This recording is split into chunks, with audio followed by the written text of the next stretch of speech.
nkhani yomwe yavuta m'masamba a mchezo. Nthawi inayake kudali mkulu ameneyu. Amene amati McFarlane Ngwirinji, something like that. Yeah, it's Ngwirinji. Adabeba kwambiri ndi motivation pa social media. Moda achinyamata ambiri. Ndine ndemwe naliso munthu osunthika kuti aya anzathu akupita chitsogolo. And azichemwe aliwa ndesi nkhani paja akaona kuti kuli zabwino ndi amathamangira komweko. Ndi nthawi ina anthu adayamba kufunsana kuti kodi mkulu ameneyu chifukwa chani amayendera galimoto ya nambala imodzi, kodi road traffic amalola. Kena kuna anthu adayamba kuchita kafukufuku nkuonetsa kunena kuti zina zimene amachita post sizidali zake yayi, sizidali mmene zimayenera ndi mmene amapangira claim mkuluyo. Kena kwa anthu adayamba kunena kuti yaya ameneyu amagwira ntchito ku State House, amatumidwa ndi boma, ndi mwana wake amankakana kunena kuti yayi si chonchoyi. Iyeyo ndi munthu wa business. Mpaka anthu atamutengetsa yadangoganiza zochoka pa masamba a mchezo ena ndi ena. Mpaka dangosowa nkuzizira. Kena kuno watulukira pano ndi interview ina yomwe ndikuona ngati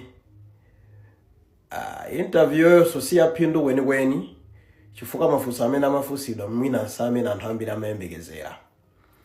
Koma mkuluyo adabwera kudzaulula zisisi zina komanso nkuvomereza kunena kuti iyayi zomweto anthu mmakamba zokuti ine ndi matere zidali zoona, ine ndimachita za ukathyali, ndi anthu aboma amene akugwira nthawi imeneyo ndipo adandituma kuti nditere, koma sizidathe bwino.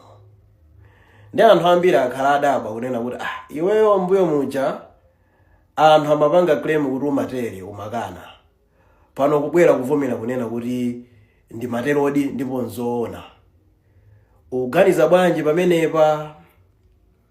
Ine monga munthu pa opinion yanga ndikuona ngati wabwera pa nthawi yolakwika. Anakakhala nzanga mkulu amene ndikanathomuza kunena kuti ku interview umeneko usapite, chifukwa wangozisokonezera mbali ina moyo wako pamene udziona ngati ukukonza.